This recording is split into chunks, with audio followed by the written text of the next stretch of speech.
The possible dangers and side effects of antihistamines. In this article we're going to discuss the possible dangers and side effects of antihistamines and what people should be aware of when taking antihistamines to treat their allergies. For the most part, antihistamines are safe. Having said that, antihistamines can have side effects which, if the antihistamine is not properly administered, can be serious. The truth is, all medications have side effects. Some are mild, as in the case of an aspirin, unless you have stomach ulcers or aspirin sensitivity, and others are more serious, such as the side effects from chemotherapy, but for the most part, antihistamine side effects are fairly mild. The newest antihistamines are probably about the safest medications that there are, but there are differences between the various antihistamines and their side effects. The older antihistamines have the most serious side effects. Because technology wasn't where it is now, older antihistamines can make you very sleepy,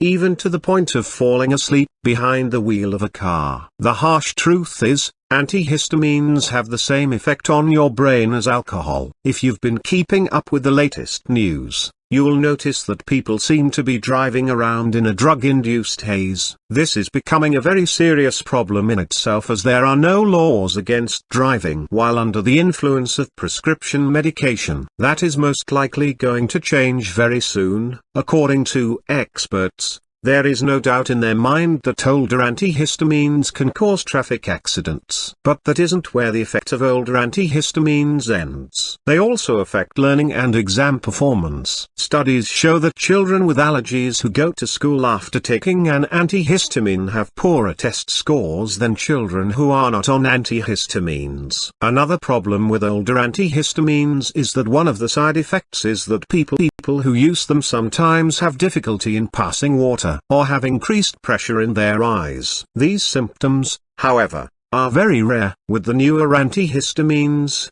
most, if not all of these side effects are a thing of the past. We have certainly come a long way. Therefore, it is no longer necessary to use the older antihistamines. Many people ask, how do we know the newer antihistamines are better? Actually, there are studies that clinically show that they are. For starters, road safety studies were done. 2 control groups were used. The one group was given older antihistamines and the other group was given the newer improved antihistamines. The results were staggering. The reaction time of the old antihistamine group was slower, their turning was more erratic, their attention was poor, and in general they did not drive as skillfully. In some cases their driving was so bad and so dangerous that the test itself had to be stopped. Another study was done on children going to school. 2 control groups were again set up. The group that was given the older antihistamines had much lower test scores,